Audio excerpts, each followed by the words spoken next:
Hello everyone, welcome to my channel Sahu academy. This is Anshu. कैसे हैं आप सभी। इस वीडियो में हम एनपीओ हमारा नेक्स्ट जो पार्ट है वो स्टार्ट कर रहे हैं। यहाँ से हमारी जो फर्स्ट यूनिट जो है वो कंप्लीट हो जाएगी फाइनेंशियल अकाउंटिंग की। चलिए आगे बढ़ते हैं। एनपीओ क्या है उसे देखेंगे, फिर हम इसका एक कंप्लीट क्वेश्चन भी करेंगे। चलिए तो देखते हैं एनपीओ क्या है। NPO non profit organisation. An NPO is an organisation that operates for the purpose other than generating income. नाम से पता चल रहा है नॉन प्रॉफिट ऑर्गेनाइजेशन। हमने कंपनीज के बारे में पढ़ा है, फर्म्स के बारे में पढ़ा है, उनका जो मेन एम होता है वो क्या होता है, प्रॉफिट को अर्न करना। बट वहीं नॉन प्रॉफिट ऑर्गेनाइजेशन ऐसी ऑर्गेनाइजेशन जिनका मेन एम या मेन पर्पस प्रॉफिट जनरेट करना नहीं है, ऐसी जो ऑर्गेनाइजेशंस होती हैं उन्हें हम बोलते हैं नॉन प्रॉफिट ऑर्गेनाइजेशन। अच्छा, फिर ये होती क्यों है? जब प्रॉफिट ही नहीं जनरेट करना, उन्हें प्रॉफिट नहीं कमाना, तो ये किस पर्पस के लिए होते हैं? चैरिटेबल पर्पस के लिए होती हैं, एजुकेशनल पर्पस, रिलीजियस, साइंटिफिक या और भी जो हमारे सोशल कॉजेज़ हैं उनके लिए ये वर्क करते हैं। The key feature of an NPO is that any surplus income is reinvested into the organization mission rather than distributed to owners or shareholder। तो ये बहुत बड़ा एक फीचर या कैरेक्टरिस्टिक कह सकते हैं एनपीओ का, कि एनपीओ में जो भी सरप्लस होता है जिसको हम प्रॉफिट बोलते हैं हमारे दूसरी लैंग्वेज में, तो यहाँ पर हम उसको क्या बोलते हैं, सरप्लस बोलते हैं। तो जितना भी हमारा सरप्लस है, हमने जो भी कमाया, उसको हम अपने शेयर होल्डर्स या डिस्ट्रीब्यूटर्स में नहीं बांटते, क्योंकि वो इसमें होते भी नहीं है। उनको दोबारा से अपने ऑर्गेनाइजेशन में लगा दिया जाता है। ठीक है गाइस, तो ये होता है एनपीओ, नॉन प्रॉफिट ऑर्गेनाइजेशन। आगे बढ़ते हैं, क्या क्या फीचर्स हैं इन्हें देख लेते हैं। ठीक है, चलिए फीचर से पहले मैं आपको बता देता हूँ कि कौन कौन से हमारे ऑर्गेनाइजेशन हैं जिन्हें आप एनपीओ बोल सकते हैं। जैसे कि एजुकेशनल इंस्टीट्यूट हैं, और हमारे प्रोफेशनल इंस्टीट्यूट होते हैं, जो एसोसिएशंस होते हैं, जैसे कि आईसीआईए है, मेडिकल काउंसिल है, बार काउंसिल्स हैं। ये सभी की सभी क्या है, हमारी एनपीओ है। चैरिटेबल इंस्टीट्यूशन है, जिन पे आपका हॉस्पिटल आ जाएगा, कोई हेल्थ केयर सेंटर आ जाएगा, डिस्पेंसरीज आ जाएंगी। वहीं स्कॉलरशिप फाउंडेशन है, रिलीजियस ऑर्गेनाइजेशन है, क्लब्स हैं जैसे कि social club, sports club, entertainment clubs, ये सभी कल्चरल इंस्टीट्यूशंस है, जैसे कि लाइब्रेरी हो गया, आर्ट गैलरी हो गया। तो ये सारे के सारे हमारे फॉर्म्स हैं किनके, एनपीओ के। ठीक है, चलिए फीचर देखते हैं क्या क्या फीचर है। Main of NPO is to give different kinds of services such as health, organisation, sport, जैसे कि मैंने आपको बता ही दिया। अब एनपीओ का प्रॉफिट जो है वो मोटिव नहीं होता, उनका मेन एम जो है वो प्रॉफिट कमाना नहीं है, उनका प्रॉफिट मोटिव नहीं है। वो क्या कर रहे हैं, जितने भी हमारे सोशल वेलफेयर के प्रोग्राम्स हैं वो उनको कर रहे हैं। NPA do not undertake business और trading, purchase and sale of goods. जो एनपीओ होते हैं वो बिजनेस में इन्वॉल्व नहीं होते, ट्रेडिंग में इन्वॉल्व नहीं होते, जैसे कि वो परचेज कर रहे हैं फिर सेल कर रहे हैं, नहीं।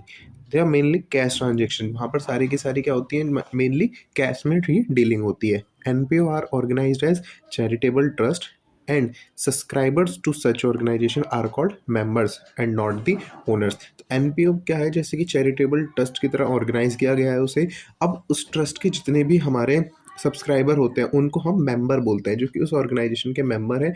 और हर ड्यूरेशन में, एक साल का, एक मंथ का, उनका एक सब्सक्रिप्शन होता है जो कि उनको पे करना होता है, जिससे कि वो उसके क्लब के मेंबर रहते हैं या उस एनपीओ के मेंबर वो रहते हैं। तो ये कुछ इसके फीचर थे। अच्छा देखिए, अब हमने बात करी अभी एनपीओ की। अब एनपीओ में हमने देखा कि उसका मेन एम जो है प्रॉफिट कमाना नहीं है। तो हम एनपीओ में अकाउंटिंग क्यों पढ़ रहे हैं, अकाउंटिंग क्यों करता है एनपीओ? तो एनपीओ अकाउंटिंग क्यों करता है, इसके कुछ मेजर हम बोल सकते हैं कि क्या नीड है मेंटेन करने के अकाउंट्स, बुक्स ऑफ अकाउंट्स को। तो पहला है जैसे कि miss appropriation of funds is avoided, जिससे कि हमारे पास जितना भी फंड है, एनपीओ के पास जितना भी फंड है, हम उसको अच्छी तरीके से यूज़ कर सकें, उसका जो मिस यूज़ ना कर सके, मिस अप्रोप्रिएशन ना कर सके। और हमारे जितने भी पूरे एक अकाउंटिंग पीरियड में हमारी कितनी इनकम है, हमारे कितने खर्चे हुए, उसको भी देखने के लिए हम क्या कर सकते हैं, हम मेंटेन करेंगे अपने books of account for NPO. Financial position को देखना है मुझे कि एक साल के एंड में मेरी फाइनेंशियल पोजीशन क्या है एनपीओ की, तो वो सभी चीज़ें हम तभी पता चलेगी जब हम एनपीओ अकाउंटिंग करेंगे। ठीक है, तो चलिए अब देखते हैं हम इनमें कौन कौन सी अकाउंटिंग करते हैं, क्या क्या बुक्स हम इसमें रिकॉर्ड करते हैं, बनाते हैं। तो ये हमारा फाइनल अकाउंट है। इससे पहले अगर हम नॉर्मल में ऑर्गेनाइजेशन की बात करूं, तो वहाँ पर जैसे मैंने आपको बताया था जनरल लेजर होता है, कैश बुक होता है। तो इसी तरीके से यहाँ पर भी होता है, कैश बुक बनाई जाती है, जनरल लेजर बनाया जाता है। उसके बाद ये हमारा फाइनल अकाउंट होता है। अब ये जो फाइनल अकाउंट है, फाइनल अकाउंट तीन चीज़ें कंप्रोमाइज़ करता है, जैसे कि receipt and payment account, income and expenditure account and balance sheet. ठीक है गाइस। अब इन एक-एक करके हम देखते हैं कि इन अकाउंट में क्या-क्या चीज़ें होती हैं, किस तरीके से ये अकाउंट बनता है, क्या फ़ॉर्मेट होता है, ये सारी चीज़ें मैं आपको अभी दिखाऊँगा। और गाइस ये जो मैं आपको सीरीज़ बना रहा हूँ रिवीजन की, ये रिवीजन सीरीज़ है। आप इसको और ज़्यादा डिटेल में देखना चाहते हैं तो मैंने इनकी जो वीडियोज़ हैं वो बनाई हुई है। आपको प्लेलिस्ट का लिंक जो है डिस्क्रिप्शन बॉक्स में मिल जाएगा। वहाँ से आप इनको डिटेल में और ज़्यादा पढ़ सकते हैं। चलिए आगे बढ़ते हैं। सबसे पहले हम देखते हैं हमारा रिसिप्ट एंड पेमेंट अकाउंट। तो रिसिप्ट एंड पेमेंट अकाउंट की बात करें तो ये सिंपल सा कैश बुक की तरह है। जितनी भी हमारी कैश ट्रांजैक्शन होती है किसी भी एक स्पेसिफिक पीरियड में, वो हम रिकॉर्ड करते हैं यहाँ पर रिसिप्ट एंड पेमेंट अकाउंट में। अब ये जो रिसिप्ट एंड पेमेंट अकाउंट है, ये दो साइड इनमें होती है। मैं अभी आपको दिखाऊंगा, एक डेबिट साइड, क्रेडिट साइड, या जिसको हम बोलेंगे रिसिप्ट साइड और पेमेंट साइड। तो a receipt and payment account is a financial statement commonly use by NPOs to record the cash transaction. जितनी हमारी कैश ट्रांजेक्शन है, कितना पैसा मेरे पास आया और गया, उसको मुझे रिकॉर्ड करने के लिए क्या अकाउंट बनाना होता है? Receipt and payment account. It is a summary of all cash inflow and outflow, receipt और payment, that occur during the accounting period, typically a year, जैसे कि होता है। The purpose of this account to show how much cash the organization has received and spent, how it affects the overall cash balance।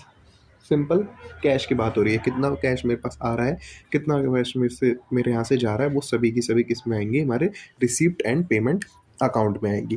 अब ये जो receipt and payment account होता है, ये रियल नेचर का है, रियल अकाउंट है। Real account यानी जो भी हमारे पास आ रहा है हम उसको डेबिट कर रहे हैं, जो भी हमारे पास जा रहा है हम उसको क्रेडिट कर रहे हैं। यानी कैश आ रहा है तो डेबिट, और कैश जा रहा है तो क्रेडिट। रिसिप्ट साइड मतलब पैसा मिल रहा है, पेमेंट साइड मतलब हम पैसा पे कर रहे हैं।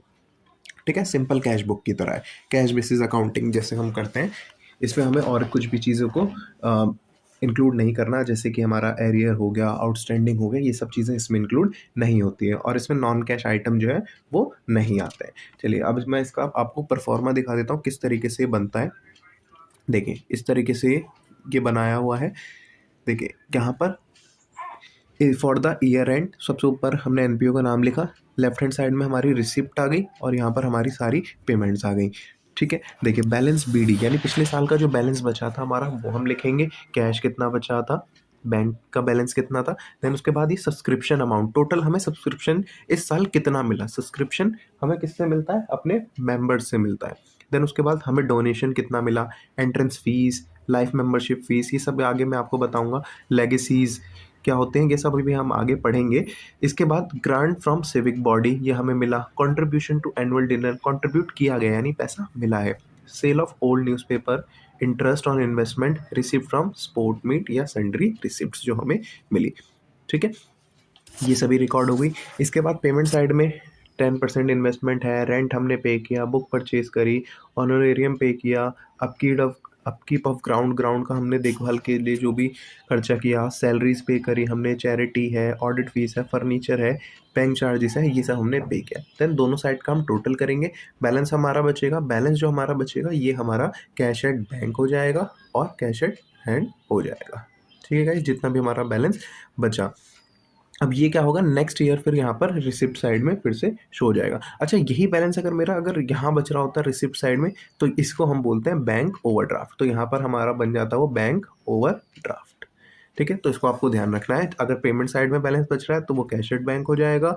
इसके बाद यहाँ पर अगर वो बैलेंस बच रहा है तो हम उसको बोलते हैं बैलेंस बीडी। ठीक है, चलिए आगे बढ़ते हैं।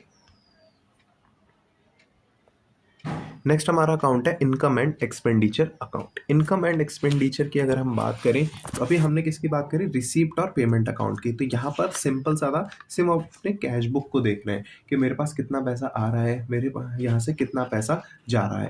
तो ये हमारा एक नॉर्मल अकाउंट था। अगर हम उसी में हम इसमें हम ये नहीं पता कर पा रहे रिसिप्ट एंड पेमेंट अकाउंट में कि मेरा कितना सरप्लस है, कितना मेरा प्रॉफिट है, कितना मेरा लॉस है, जिसको हम डेफिसिट बोलते हैं। तो इसीलिए अगर हम एनपीओ की अकाउंटिंग करते हैं तो उसके लिए हमें बनाना पड़ता है इनकम एंड एक्सपेंडिचर अकाउंट। ये वो अकाउंट है जिसको ये इसका वही अकाउंट है जिससे कि हमें पता चलेगा हमारा कितना सरप्लस है, हमारा कितना डेफिसिट हो रहा है। ये क्या है? एक रेवेन्यू अकाउंट है, यानी नॉमिनल अकाउंट की तरह हम इसको ट्रीट करेंगे। नॉमिनल अकाउंट यानी इसमें सारी चीज़ें हमें इंक्लूड कर रही हैं, चाहे वो एक्रूड हो, चाहे वो आउटस्टैंडिंग हो, तो सब कुछ हम इसमें इंक्लूड करेंगे। रिसिप्ट एंड पेमेंट अकाउंट में हमने देखा था इससे हमें सरप्लस और डेफिसिट नहीं मिल रहा, बट अब इससे हम वो सरप्लस और डेफिसिट को निकालेंगे। चलिए देखते हैं क्या है। The income and expenditure account is a key financial statement used by NPO to summarize the income earned and the expense occurred during a specific accounting period. ठीक है, सिंपल, कितना हमें इनकम मिली, कितना हमने खर्चा किया, वो हम इससे पता करेंगे। Unlike the receipt which is based on cash transaction, this is based on the accrual basis. Accrual basis पे है, जिसमें कि हम कैश और नॉन ट्रांजेक्शन्स को इंक्लूड करेंगे। एक्रूड इनकम और आउटस्टैंडिंग एक्सपेंसेस, डेप्रिसिएशन, ये सभी चीज़ें हम इसमें इंक्लूड करने वाले हैं। चलिए, तो इससे पहले हम देख लेते हैं, एक हमने चीज़ देखी यहाँ पर क्या बनेगा, इनकम और एक्सपेंडिचर। तो अब ये इनकम हम किसको बोलेंगे, इनकम क्या है। ठीक है, तो इनकम क्या होगी, जो कि रिकरिंग होगी, उसको हम इनकम बोलेंगे। रेगुलर इनकम होगी। ठीक है, यहाँ पर हम नॉन ट्रेडिंग ऑर्गेनाइजेशन की बात करें तो वहाँ पर इनकम क्या होगी हमारी, जो रेगुलर होनी चाहिए, जैसे कि सब्सक्रिप्शन है, डोनेशन है, ये सभी की सभी हमारी क्या हो जाएंगी, ये रेगुलर इनकम अगर आ रही है, डोनेशन आ रही है, तो ये सभी की सभी हमारी इनकम का पार्ट होगा। It must pertain to current period only, और वो हमारे करंट पीरियड के लिए होनी चाहिए। ये बात कर ली हमने इनकम की। अब बात करते हैं एक्सपेंडिचर की। तो एक्सपेंडिचर हम किसको बोलेंगे, एक्सपेंडिचर वो भी रिकरिंग नेचर का, जो भी रेगुलर एक्सपेंसेस होते हैं हमारे, वो सभी, और जो करंट पीरियड का हो, और वो कैपिटल एक्सपेंडिचर ना हो। कोई हमने कैपिटल एक्सपेंडिचर जैसे कि कोई बिल्डिंग परचेज करी, ठीक है, फिर लैंड परचेज करा, तो ये वो सभी बैलेंस शीट का पार्ट है, वो यहाँ का पार्ट नहीं है। तो इनकम एंड एक्सपेंडिचर में हम ये सभी चीज़ें रिकॉर्ड करने वाले हैं। चलिए, मैं आप आगे बढ़ते हैं, परफॉर्मा देख लेते हैं। देखिए, इस तरीके से ये हमारा अकाउंट है। देखिए, यहाँ पर लेफ्ट हैंड साइड में सारे एक्सपेंडिचर दिए गए हैं, देन यहाँ पर इनकम दी हुई है। थोड़ा जूम कर देता हूँ मैं, यहाँ पर इनकम दी हुई है। चलिए, अब देखिए इसमें क्या है, सैलरीज की बात करें हम, खर्चा है हमारा, प्रिंटिंग एंड स्टेशनरी का खर्चा, रेंट का खर्चा है, इलेक्ट्रिसिटी बिल पे कर रहे हैं, टेलीफोन बिल पे कर रहे हैं, बुक है, ऑडिट फीस है, स्पोर्ट्स इक्विपमेंट मैंने खरीदे हैं, ऑनरेरियम है, बैंक चार्जेस है, ये सारे के सारे हमारे एक्सपेंडिचर का पार्ट है। इसके बाद अगर हम देखें इनकम में, तो इनकम का पार्ट ये हमारा, यहाँ से आप पता कर सकते हैं, जैसे कि सब्सक्रिप्शन, ये हमारा इनकम साइड है। हमें इन्वेस्टमेंट में क्या मिला है, इंटरेस्ट मिला है, ये भी हमारा किसका पार्ट है, इसी का पार्ट हो जाएगा। गवर्नमेंट ग्रांट्स हो जाएगा, सेल ऑफ ओल्ड न्यूज़पेपर है, जनरल डोनेशन है। इसके बाद यहाँ आप देखेंगे नीचे लाइफ मेंबरशिप फ़ी हमें मिल रही है, only that portion which is to be treated for revenue और income of the current period. अब लाइफ मेंबरशिप फ़ी जो है ना, ये भी आपको मैं आगे कराऊंगा, सब्सक्रिप्शन वाला पार्ट भी जब कराऊंगा, तो वहाँ पर क्या होगा, लाइफ मेंबरशिप फी में सिर्फ उस पार्ट को हम ट्रीट करेंगे जो कि हमारा करंट ईयर का रेवेन्यू या फिर इनकम होगा। आगे हम देखेंगे सब्सक्रिप्शन में भी, वहाँ पर मैं आपको बताऊंगा, तो सब्सक्रिप्शन वाले पार्ट में आपको क्लियर हो जाएगा। कंट्रीब्यूशन फ्रॉम एनुअल डिनर, ठीक है, ये हो गया। बाकी आप नीचे ये सारी चीज़ें पढ़ सकते हैं, ये सारी की सारी चीज़ें हमारी इनकम के अंदर आएगी। जैसे कि हमने कोई फिक्स्ड एसेट सेल किया तो वो भी इसके अंदर ही आएगा। चलिए आगे बढ़ते हैं, आगे देखते हैं, बैलेंस शीट पर आते हैं। देखिए, बैलेंस शीट भी जो है एनपीओ में बनती है, जैसे कि हमने अभी फाइनल अकाउंट पीछे क्लास में पढ़ा था, जो कि कंपनीज का पढ़ा था, उसी तरीके से यहाँ पर भी बैलेंस शीट को बनाया जाता है। बैलेंस शीट ऐसी स्टेटमेंट है जो क्या प्रोवाइड करती है, हमें फाइनेंशियल पोजीशन बताती है at a point of time, कि हमारे इस पॉइंट पे फाइनेंशियल पोजीशन क्या है हमारे एनपीओ की। For NPO, the balance sheet shows the assets, liability and net assets of the organization। तो यहाँ पर जो है NPO के लिए assets शो करेगा, liability शो करेगा, और कैपिटल की जगह यहाँ पर कैपिटल फंड या इक्विटी यहाँ पर बोला जाता है, जिसको नेट एसेट से भी शो किया गया है। तो it help stakeholder understand the financial health of the organisation, जिसमें कि वो बताएगा कि एनपीओ के पास कितना असेट्स है, कितनी उनकी लाइबिलिटीज़ है, क्या क्या उनकी नेट एसेट्स है या रेसिडुअल वैल्यू है। चलिए आगे बढ़ते हैं, हम परफॉर्मा देख लेते हैं इसका किस तरीके से फॉर्मेट है बैलेंस शीट का। देखिए, अब ये जो बैलेंस शीट है इसमें वही दो पार्ट हैं, जैसे कि हमने नॉर्मल बैलेंस शीट में भी देखा है। दो पार्ट है हमारे, एट द एंड बनता है ईयर के, एक पार्ट लाइबिलिटीज़ का है, दूसरा पार्ट एसेट्स का है। लाइबिलिटीज़ में देखेंगे तो यहाँ पर क्या होता है, कैपिटल फंड होता है, वहाँ पर कैपिटल नहीं होता, बिकॉज जो कैपिटल है वो लास्ट में किसकी होती है, वो ओनर की होती है कैपिटल, बट यहाँ पर कोई ओनर नहीं है, सारे के सारे हमारे मेंबर्स हैं, और तो इनके लिए हम वो क्या वर्ड यूज़ करते हैं, कैपिटल फंड यूज़ करते हैं। देन यहाँ पर ओपनिंग बैलेंस है अगर कुछ है, उसमें हम इनकम एंड एक्सपेंडिचर से हम जो भी हमारा इनकम आया वो हम यहाँ पर ऐड कर देंगे। अगर हमारा इनकम की बात करें तो जो भी सरप्लस था वो यहाँ ऐड हो जाएगा, अगर कोई भी डेफिशिट है तो वहाँ पे हम माइनस कर देंगे। और यहाँ पर देखिए, यहाँ पर कोई भी हमारा स्पेशल फंड होता है तो उसके बारे में दिया हुआ है, फंड अकाउंटिंग, ये भी मैं आपको आगे बताऊंगा। उसके बाद यहाँ पर आएंगे हम एसेट साइड में, तो जितना भी बिजनेस का एसेट है वो उसके बैलेंस यहाँ पर आ जाएगा। अगर कोई नया एसेट हमने इस साल खरीदा है तो उसको हम ऐड कर देंगे, कोई लेस मतलब हमने कोई बेचा है तो उसको माइनस कर देंगे। फिर जितना भी हमारा डेप्रिसिएशन है वो भी इसमें से लेस हो जाएगा। Then closing balance consumable material का। इसके बाद नीचे आएंगे हम, यहाँ पर जितना भी कैश का बैलेंस बचा है वो सारी चीज़ें आ जाएंगी, कोई भी फिक्स्ड डिपॉजिट है वो सब चीज़ें हम यहाँ पर लिख लेंगे, और लास्ट में जो टोटल होगा वो दोनों का इक्वल होना चाहिए। ठीक है गाइस, तो ये था हमारा बैलेंस शीट का format. Balance sheet. Balance sheet, अब यहाँ पर दो तरीके की बैलेंस शीट आती है एनपीओ में।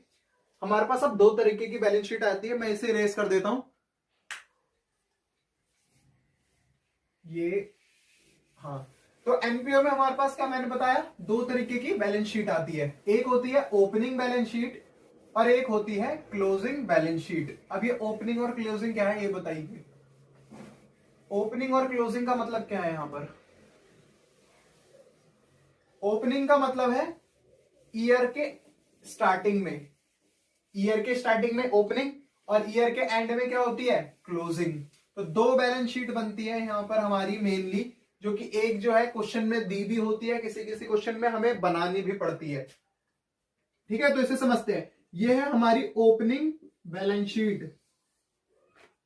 ओपनिंग बैलेंस शीट है, यानी ये कब बनेगी? साल के पहले दिन। अभी का एग्जांपल ले लेते हैं, तो साल का पहला दिन क्या होगा? 1 अप्रैल 2020। चाहे 1 अप्रैल 2020 कह लो या 31 मार्च 2020 कह लो, एक ही बात है, अलग अलग है। 1 अप्रैल 2020 और 31 मार्च 2020, ये क्या है? एक ही बात है। पिछले साल का क्लोजिंग इस साल का क्या बनेगा? ओपनिंग बनेगा। ठीक है, पिछले साल का क्लोजिंग है ये, पिछले साल का ओपनिंग क्या होता? 1 अप्रैल 2019। तो ये पिछले साल का क्या था?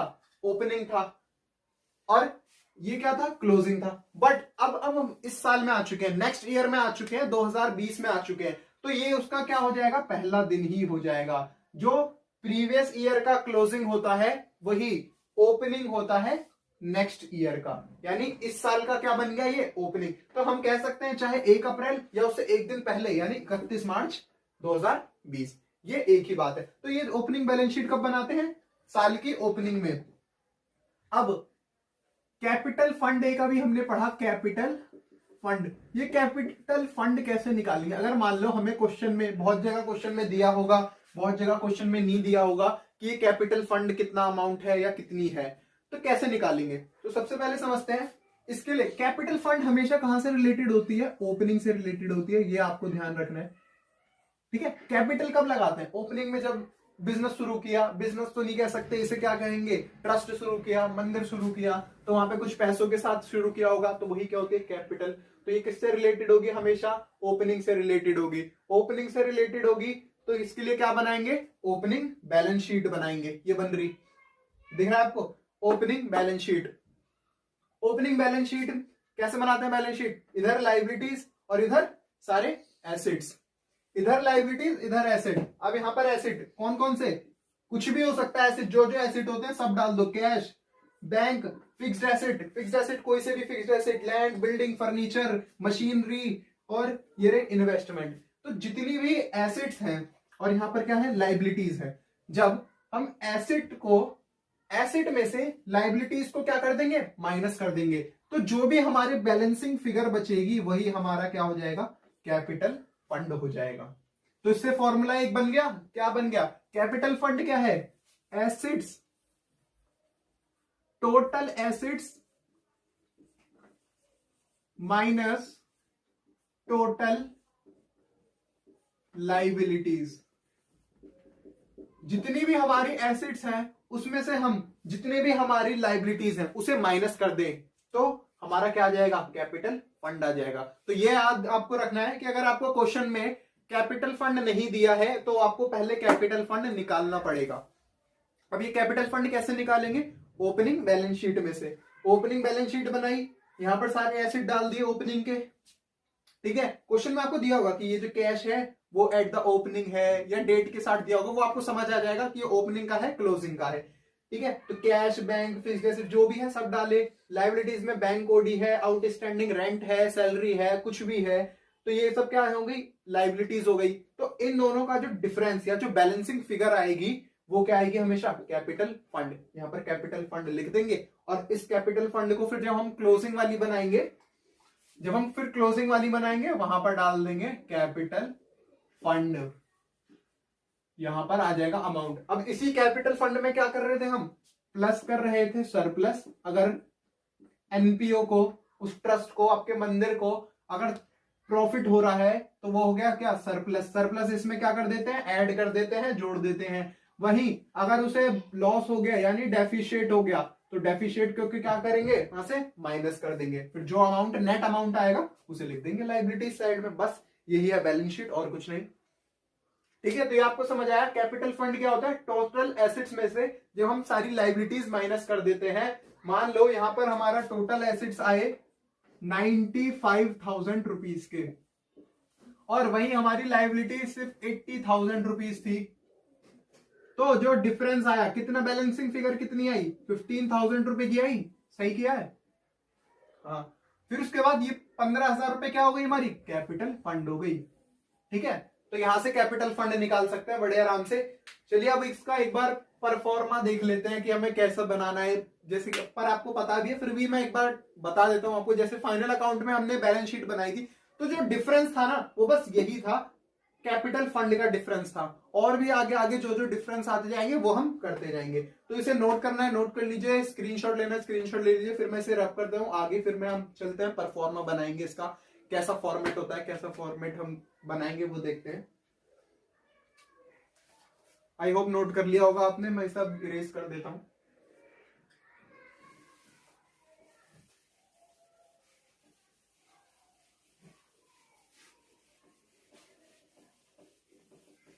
एनपीओ होता क्या है, एनपीओ बताएंगे होता क्या। एनपीओ जो बिना प्रॉफिट के लिए काम करे। अब बहुत ज्यादा माइंड में ये आता होगा कई स्टूडेंट के कि जब वो एनपीओ जो है बिना प्रॉफिट के लिए करता है तो वो इतना खर्चा क्यों करता है, अपना अकाउंट्स क्यों बनाता है। उसके लिए क्या, अकाउंट्स बनाने के लिए अलग से सीए हायर करना पड़ता है, ऑडिट करवानी पड़ती है। तो ये सब क्यों, जब वो एक चैरिटेबल ट्रस्ट ही है तो उसके, कहते हैं ना कि मतलब एक चैरिटेबल ट्रस्ट है, उसके लिए इतना खर्चा क्यों किया जा रहा है, उसके क्यों अकाउंट्स। तो इसमें होता क्या है, कई कई तो अकाउंट्स बनते भी नहीं, पर जो बहुत बड़े बड़े जो एनजीओ होते हैं ना उनके अकाउंट बनते हैं। क्यों, उसमें होते हैं हमारे मेंबर्स। मेंबर्स होते हैं, मेंबर्स क्या देते हैं, सब्सक्रिप्शन देते हैं। ठीक है, मेंबर देते हैं सब्सक्रिप्शन, मेंबरशिप लेने के लिए।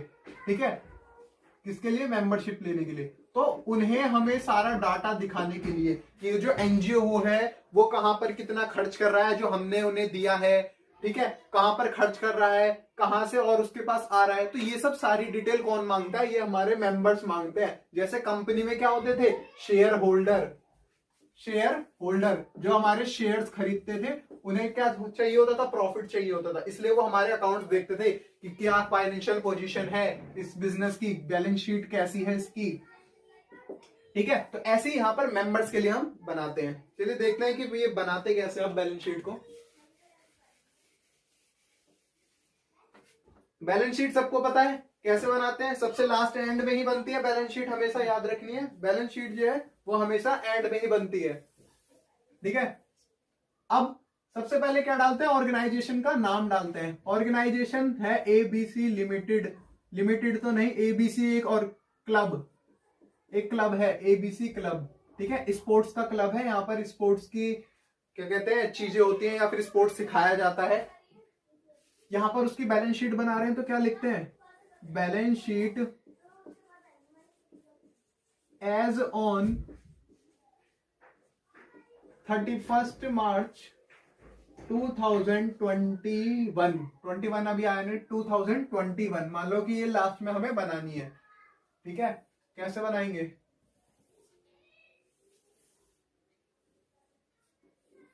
वही लेफ्ट साइड क्या लिखते हैं हमेशा, लाइबिलिटीज। यहां पर सारी क्या आएंगी, हमारी लाइबिलिटीज आ जाएंगी। देन यहां अमाउंट सेम वैसे ही बनेगा जैसे कि हमने फाइनल अकाउंट में पहले भी बनाया था, कंपनीज के फाइनल अकाउंट में। यहां पर सारी एसेट्स आएंगी और यहां पर अमाउंट आएगा।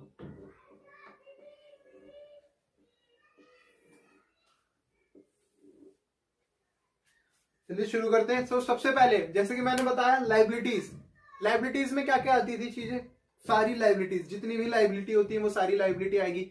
यहां पर और क्या जुड़ जाएगा, एक अभी मैंने बताया था कैपिटल फंड। सबसे पहले जो भी हम लिखेंगे हमेशा यहां पर क्या लिखी जाएगी, कैपिटल फंड लिखी जाएगी। तो यहां पर कैपिटल फंड लिख देते हैं, कैपिटल फंड, कैपिटल फंड आएगा। ठीक है, अब इस कैपिटल फंड में ही हम क्या करते थे, अगर मान लो हमें सरप्लस हो रहा है तो सरप्लस को यहां ऐड कर देंगे।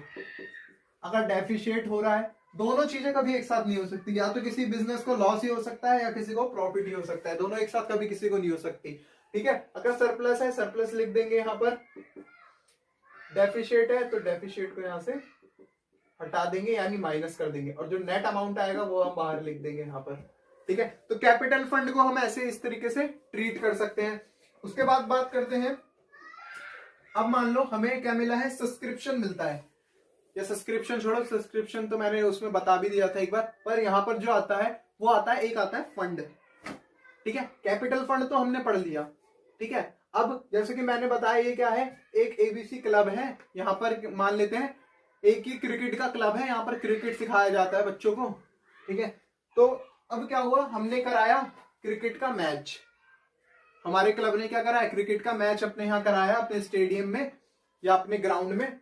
इसके लिए क्या बनाते हैं, मैच का फंड बना होगा कि इस मैच में हम इतना खर्च करेंगे, उसके लिए क्या बनाया होगा, हमने फंड बनाया होगा। तो मैच फंड, तो हम यहां पर लिखते हैं उसे मैच फंड। ठीक है, तो इसमें इसी में मैं आपको ये वाला टॉपिक भी क्लियर करा देता हूं, फंड बेस्ड अकाउंटिंग, इसे कहते हैं फंड बेस्ड अकाउंटिंग। ये भी एक छोटा सा ही एक अलग से टॉपिक है वैसे, पर ये ज्यादा बड़ा है नहीं, मैं इसी में से समझा देता हूं। फंड बेस्ड अकाउंटिंग इसे कहते हैं, कि जिसका भी हमने फंड बना रखा है उसकी अकाउंटिंग कैसे करेंगे। ठीक है, मान लिया हमने क्या कराया, मैच कर रहा है क्रिकेट का। ठीक है, उसके लिए हमने बनाया मैच फंड, मैच फंड बनाया, मैच फंड में हमने 1 लाख रुपए का फंड बना लिया, 1 लाख रुपए का फंड बना लिया। अब क्या हुआ, अब हमने बहुत सारी टीमों को बुलाया अपने यहां पर मैच पे। ठीक है, तो उनसे क्या ली हमने, रजिस्ट्रेशन फीस ली, या जिसे एंट्रेंस फीस भी कह सकते हैं, एंट्रेंस फीस ली। तो एंट्रेंस फीस जो ली वो क्या है, इसी का तो फायदा है। अब जो भी मैच से रिलेटेड एक्सपेंस और जो मैच से रिलेटेड इनकम होगी उसे हम कहां ट्रीट करेंगे, इनकम एंड एक्सपेंडिचर में नहीं करेंगे। सबसे पहले तो ये समझ रहे हैं, एक बार दोबारा समझते हैं। सबसे पहले इनकम एंड एक्सपेंडिचर की बात करें तो वहां पर सारे इनकम सारे एक्सपेंस आते हैं, पर अब अगर हमने इसका मैच के लिए अलग से फंड बना रखा है कि 1 लाख रुपए मैच के लिए अलग से पहले रख दिए, तो अब इसी में से वो खर्च होगा। ठीक है, अगर उसमें कुछ आएगा तो यहां पर हम क्या कर देंगे, उसे ऐड कर देंगे। जैसे कि मैंने बताया, मान लो क्या आई हमारे पास, एंट्रेंस फीस आई हमारे पास, तो एंट्रेंस फीस को क्या कर लेंगे, उसे ऐड कर लेंगे। जैसे ही एंट्रेंस फीस ऐड कर ली, ठीक है, ये क्या हो जाएगा, मान लो 20,000 रुपीज एंट्रेंस फीस ऐड कर ली। ठीक है, ये आया। अब क्या किया हमने, वहां पर कई प्राइजेस बांटे, फर्स्ट को, सेकंड को, थर्ड को, ट्रॉफी दी, मेडल दिए, सर्टिफिकेट दिए। तो ये क्या हुआ, प्राइज डिस्ट्रीब्यूशन किया हमने। तो ये प्राइज डिस्ट्रीब्यूशन किससे क्या हुआ, कहां से लेंगे उसका पैसा, इसी से लेंगे, मैच फंड से। तो यहां से लेस कर देंगे उसे, यहां पे आ जाएगा प्राइज अवॉर्डेड। क्या करें, हमने प्राइजेस अवॉर्डेड किए, मान लो 10,000 रुपीज के हमने प्राइज क्या किए, अवॉर्डेड किए।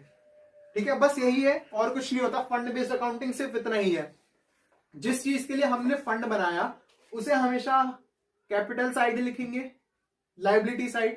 ठीक है, अब मैच से रिलेटेड यानी उस फंड से रिलेटेड जो भी एक्सपेंस और इनकम है उसे यहीं से क्या करेंगे, रेक्टिफाई करेंगे।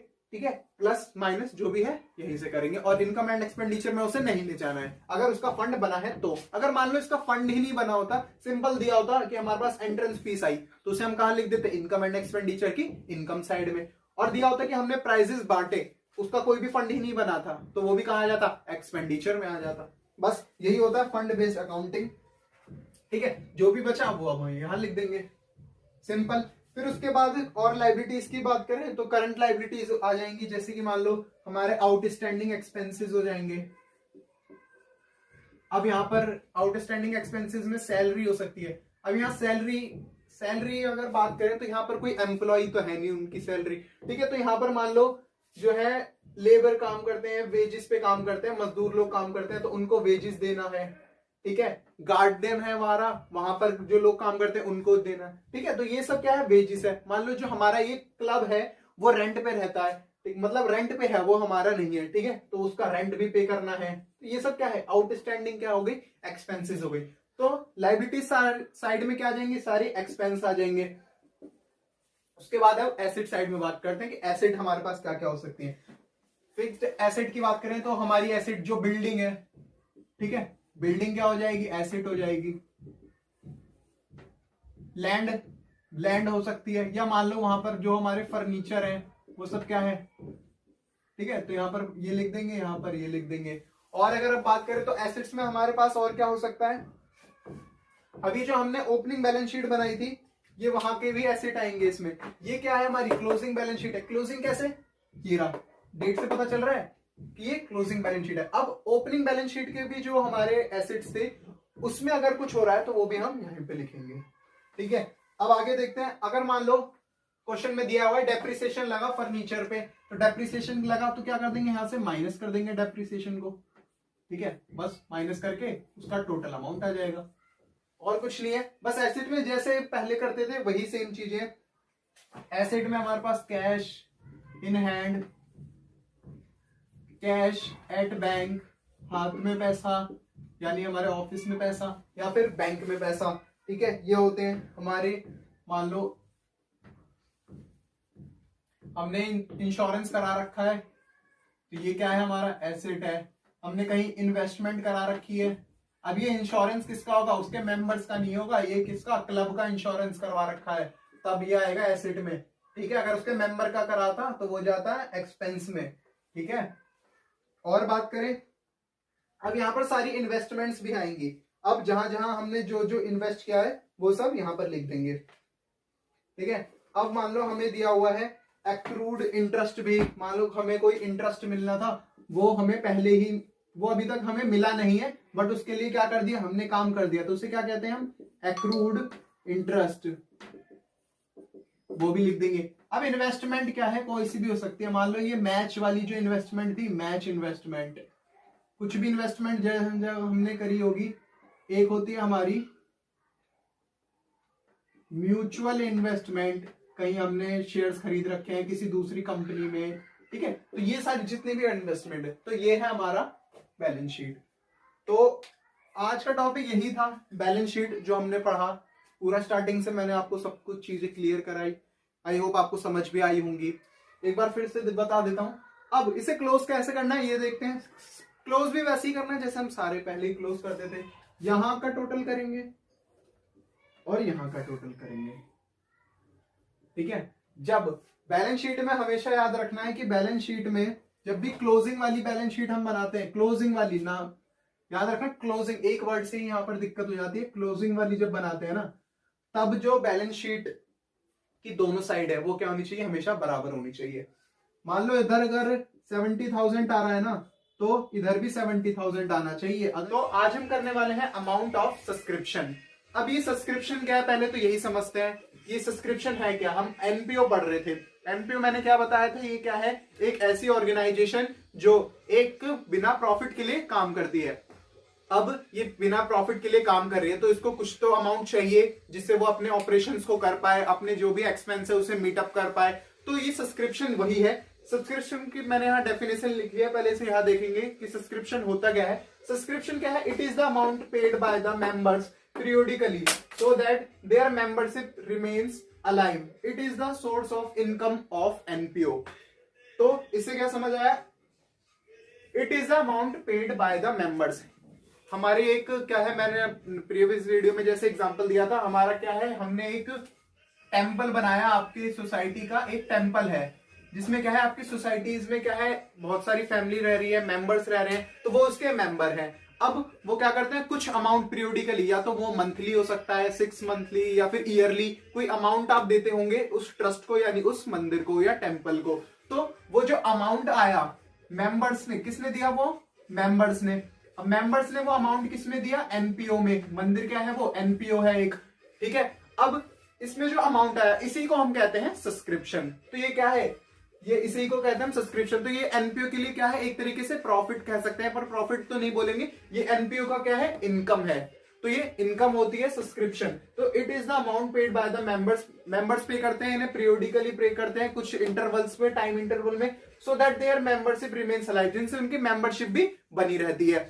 उसके बाद यहां लिखा it is the source of income. जैसे कि मैंने बताया, उसको कुछ ऑपरेशंस मीट करने के लिए, एक्सपेंस मीट करने के लिए कुछ तो सोर्स चाहिए इनकम का, तो यही एक उनका इनकम का सोर्स होता है। जो उनके पास सब्सक्रिप्शन आता है उसी में से वो क्या करते हैं, एक्सपेंस को मीटअप करते हैं। उसके बाद देखते हैं कि इसे जब एनपीओ हम करते हैं, इसमें जो क्वेश्चंस है, स्टूडेंट काफी ज्यादा इसमें फंस जाते हैं कि इसका अमाउंट कैसे निकलेगा।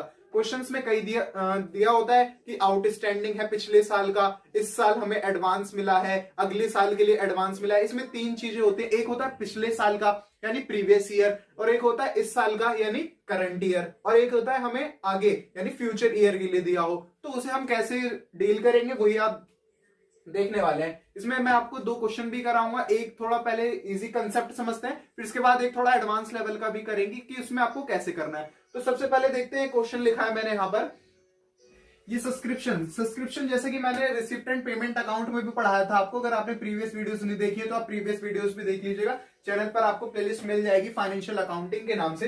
तो मैंने ये रिसिप्ट एंड पेमेंट अकाउंट बहुत अच्छे से पढ़ाया है, पूरा फॉर्मेट बना के पढ़ाया है। उसमें मैंने सब्सक्रिप्शन जैसे कि बताया, वो क्या होता है, हमें रिसीव होता है, तो इसलिए कहां लिखते हैं हम उसे, रिसिप्ट साइड में। तो हमें मान लीजिए सब्सक्रिप्शन दिया हुआ है इस साल का, यहां पर मैंने साल दिया, मान लेते हैं 2016 की बात कर लेते हैं, या 2016 की बात कर रहे हैं। तो इसमें क्या है, हमें सब्सक्रिप्शन मिला है 1 लाख रुपीज का, यहां पर दिया हुआ है 1 लाख रुपीज। अब 1 लाख रुपीज का हमें सब्सक्रिप्शन मिला, ये किसका है, इस साल का है, ठीक है, 2016 में हमने माना है, ठीक है। अब यहाँ पर एडजस्टमेंट दी हुई है, आपके क्वेश्चंस में क्या है, एडजस्टमेंट आती है। और ये सब्सक्रिप्शन के बिना ये क्वेश्चन हो ही नहीं सकता, इस क्वेश्चन आता है सब्सक्रिप्शन का ही।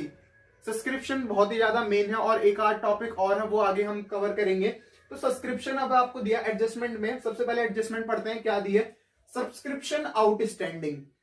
अब ये आउटस्टैंडिंग का मतलब क्या है, आउटस्टैंडिंग क्या होता है, आउटस्टैंडिंग मतलब हमें मिलना है, मतलब हमें सब्सक्रिप्शन अभी मिलना बाकी है, अभी मिलेगा अभी, ठीक है। अब ये दिया है 2 साल दे यहाँ पे, एक दिया है प्रीवियस ईयर, ठीक है, और एक बार हमें ये अभी का दिया हुआ है, ठीक है। यानी 2015 में 20,000 रुपए आउटस्टैंडिंग था, ठीक है, 20,000 रुपए 2015 में आउटस्टैंडिंग था। मैं इसे रब कर देता हूं एक बार, यहां पर समझते हैं ढंग से।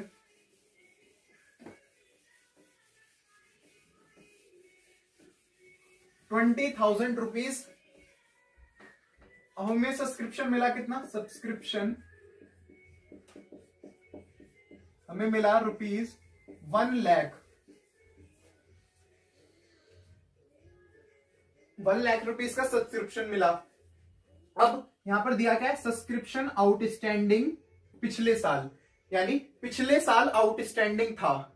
अब जो भी पिछले साल का था उसे हमें इस साल से अभी कोई मतलब है, हमें बस अपने करंट ईयर से मतलब है। करंट ईयर क्या है, यहां पर हमारा हमने ये बनाया 2016 का, तो 2016 की बात देखनी है हमें। करंट ईयर में क्या हो रहा है, सिर्फ वही लिखते हैं हम, सब्सक्रिप्शन का अमाउंट, ठीक है। तो ये आ गया। अब जैसे ये सब्सक्रिप्शन है, ठीक है, यहां पर सब्सक्रिप्शन हमें दिया हुआ है, सब्सक्रिप्शन आउटस्टैंडिंग पिछले साल का 20,000 रुपए।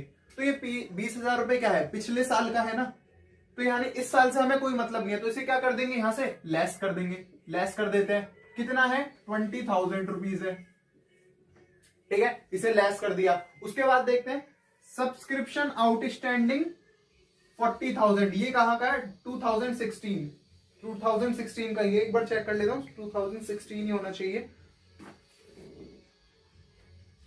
हाँ 2016 का ही है ये, ठीक है, 2016 का है। उसके बाद देखिए 40,000, अब ये इस साल का आउटस्टैंडिंग है, 2016 क्या है, इस साल का आउटस्टैंडिंग है, तो इस साल यानी अब 2016 की हम बात कर रहे हैं, इस साल का आउटस्टैंडिंग मतलब इस साल हमें मिलना था पर मिला नहीं, अब ये इस साल से रिलेटेड है, यानी इस ईयर से रिलेटेड है, तो इसे क्या कर देंगे हम, ऐड कर देंगे। जो भी मतलब ये समझना है बस आपको कि अगर कोई पिछले साल का है या आने वाले साल का है, मान लेते हैं अभी 2020 चल रहा है, पिछले साल का यानी 2019, आने वाला साल यानी 2021, अगर कोई भी अमाउंट हमें आउटस्टैंडिंग दिया है 2019 का या कोई भी अमाउंट दिया है 2021 का, यानी हमें किससे मतलब है, सिर्फ करंट ईयर से। करंट ईयर कौन सा हमारा, 2020, यानी इसमें जो होगा उसे हम करेंगे प्लस, बाकी में उन्हें हटा देंगे, हमें उनसे मतलब नहीं, हटा देना यानी माइनस कर देना। तो यहां पर ये 2000 किसका दे रखा था, अभी हमारे पास ईयर है 2016, हमें दिया हुआ था 2015 का आउटस्टैंडिंग, मतलब हमें मिलना था।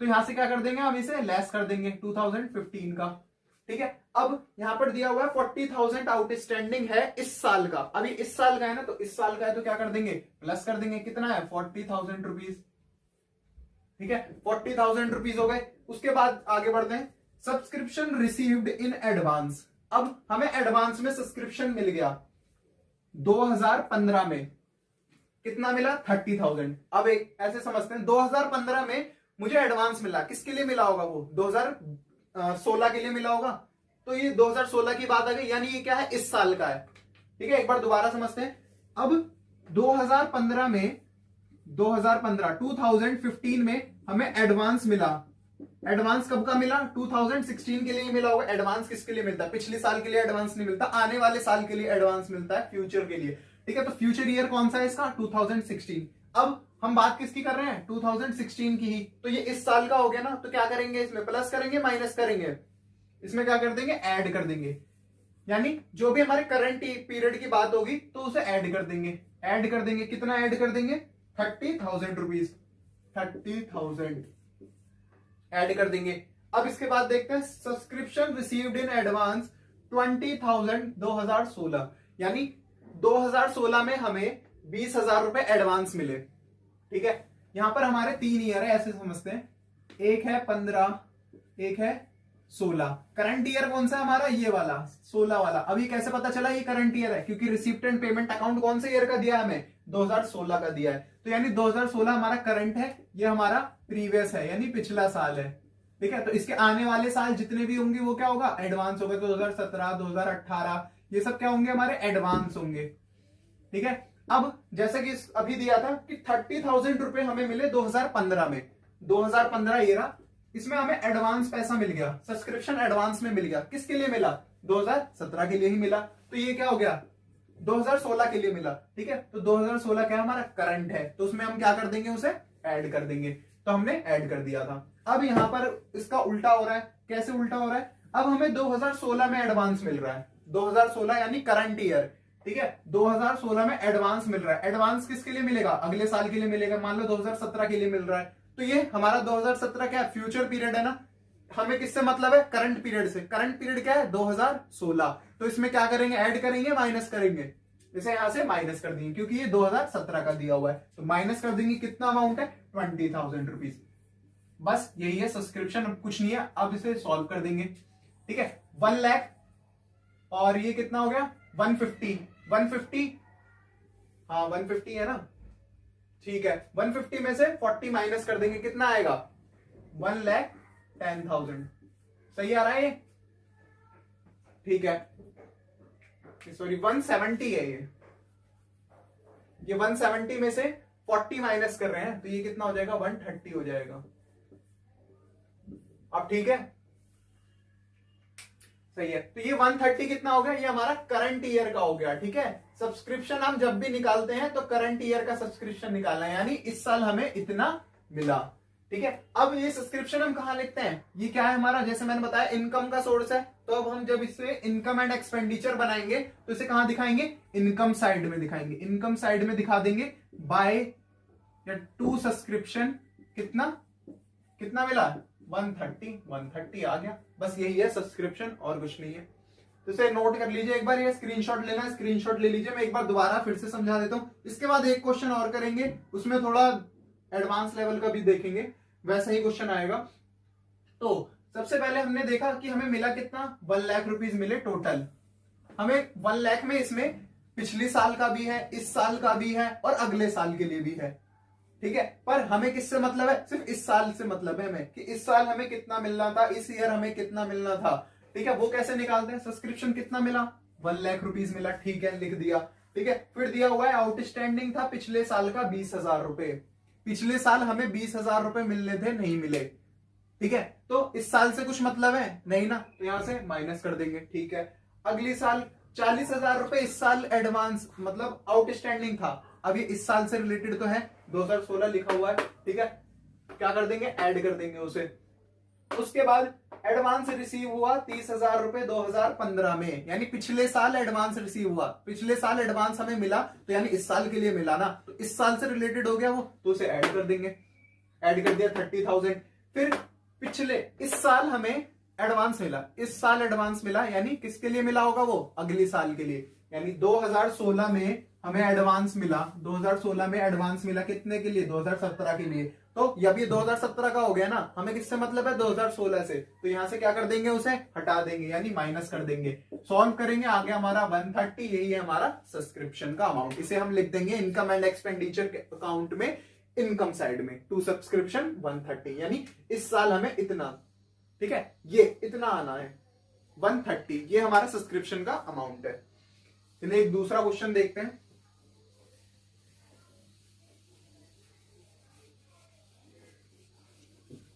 क्वेश्चंस ऐसे ही आएंगे आपके, ये 4 मार्क्स का अलग से भी आ सकता है, नहीं तो ये एडजस्टमेंट में आता है ज्यादातर, जो मेन क्वेश्चन आता है उसके एडजस्टमेंट में दिया होगा, सेम ऐसे ही जैसे कि अब मैं कराने वाला हूं वैसे ही आएगा। ये एक क्वेश्चन है, क्वेश्चन लिखते हैं, छोटा सा ही क्वेश्चन है, मैं लिख देता हूं बोर्ड पर ही। यहां पर दिया हुआ है एक रिसिप्ट एंड पेमेंट अकाउंट दिया हुआ है। ठीक है, क्वेश्चन में आपको ये बना हुआ दिया जाएगा, रिसिप्ट एंड पेमेंट अकाउंट,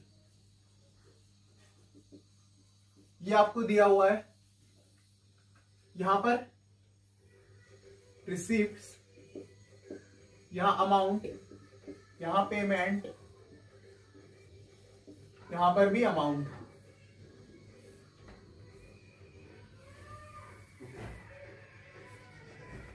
यहां पर दिया हुआ है हमें सब्सक्रिप्शन। अब इस सब्सक्रिप्शन में पहले क्या दिया था, पूरा अमाउंट दे दिया था, बट अब इसमें कुछ ब्रेकअप्स में अमाउंट है। कैसे दिया हुआ है, 2014 और 2015, 2014 और 15 का अमाउंट है, वो है 18,000 रुपीज।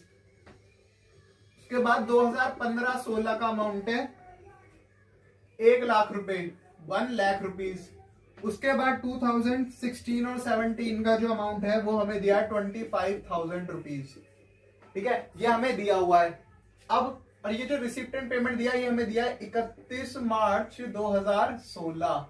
तो अब जल्दी से बताना कौन सा हमारा करंट पीरियड होगा इनमें से, 2014, 2015-16 या 17-18।